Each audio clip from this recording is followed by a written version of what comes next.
Alright guys, hope you had a good morning and good trading. All of those good things. I'm gonna try to get through this quick because I live in a dorm and there's gonna be a bunch of people coming through. Last night I was looking at analysis after I filmed that last video I posted, and I saw a 1 hour bearish for value gap right here and a previous low back here that we had filled, and then a big response off of it on the higher time frames, and then a loss of momentum on our way up. So even though we were bullish, I was kind of expecting a little bit of a reversal, but I was ready for either one. Either one would have worked for me. We had our 4 hour market structure shift right here, which changes my bias. As you guys know, I enjoy using the 4 hour a lot for my bias. And then this was a 4 hour order block right here. I'm just gonna use a line because it's easier. There's less boxes on the chart. There's a 4 hour order block, and then we had our bearish for value gap right here. This, a ton of stuff kind of just piled up right here. And another thing that I am now realizing I saw is there is a mitigation block right here.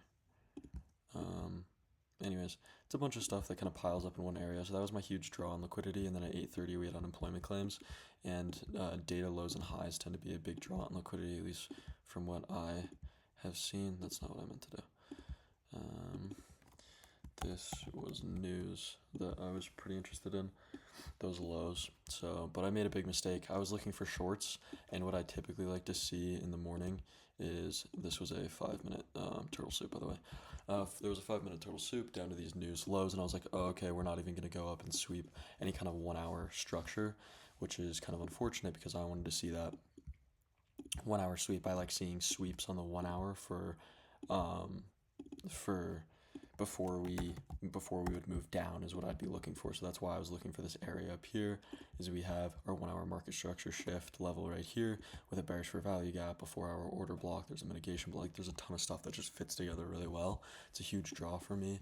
And then when I saw this move down, I was like, okay, we're not even gonna go that far. All we're doing is we're just gonna pretty much skip that move, and we're just going to go for the sell side liquidity. We're not going to go up and manipulate anything. So I started looking for shorts right off the bat, which, as you can imagine, was a really bad idea, because all we did right here was we manipulated these lows and then went to that main draw that I was focused on, and then it got really choppy. So the ideal trade would have been this right here, where we move down, and then I'd be looking for some kind of big move up, kind of like a market structure shift, just kind of anything to say that we've switched biases. So this rejection candle, this rejection wick right here would have been great, followed by this big move up would have been awesome, and then this candle down right here would have been really awesome. Not only do we move into an order block right here on the 1 minute, and we still respect these lows down here. So this would have been a great entry right here, as well as if we missed that and we were like, okay, that was really great, let's go and see if we can find that again.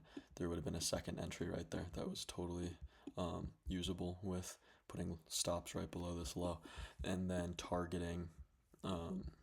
So let's assume we got this second one, putting our stops right there and targeting either halfway through this bearish for value gap, 1 hour market structure shift,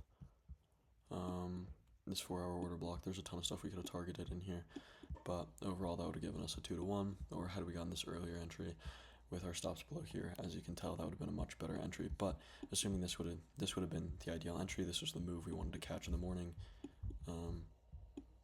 kind of is what it is that we missed that. I'll show you what I did instead, actually, which was I was feeling definitely a bit emotional over this one this morning. I was very frustrated, but I was looking for shorts when I saw this move down. I figured that we had now decided that we were moving down, even though that probably obviously was not true. I took a short off of this fair value gap right here when I saw a re-entry into this, which you can see. I'll go and pull up the entry.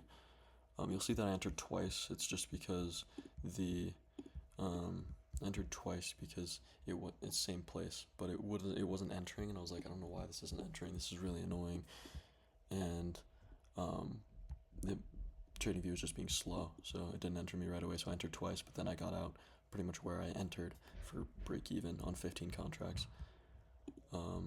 15 and 15, and then I closed out for 15 at break even right there, and then I got stopped out up here because my stop was above this high, this fair value gap candle high, and then I entered again back here, assuming that once we moved into this fair value gap, I could expect shorts because we took out this low, and there was a retrace to this order block candle right here. I thought we were going to continue down, and we in fact did not. I entered for much less contract, 6. I was risking half as much, so in total I lost 1,500 on the day. See, so this was that one that I closed at pretty much break even, so I lost 1,000 here and 500 there, so 1,500 down on the day. Unfortunate turn of events. My analysis, though, my bias was correct. This was our area of liquidity that I wanted to see sweep. I definitely could have done better in my trading had I recognized that this wasn't swept off the bat. These new lows were, and then traded from here into this high liquidity range that I was interested in. Because as soon as we hit that, we just got into this severe area of chop where we still are now. So, yeah, that's gonna be about it for today. Hope you guys have a good rest of your day. Hope you guys appreciate the analysis, and I'll probably be back tomorrow. Have a good rest of your day. Good trading.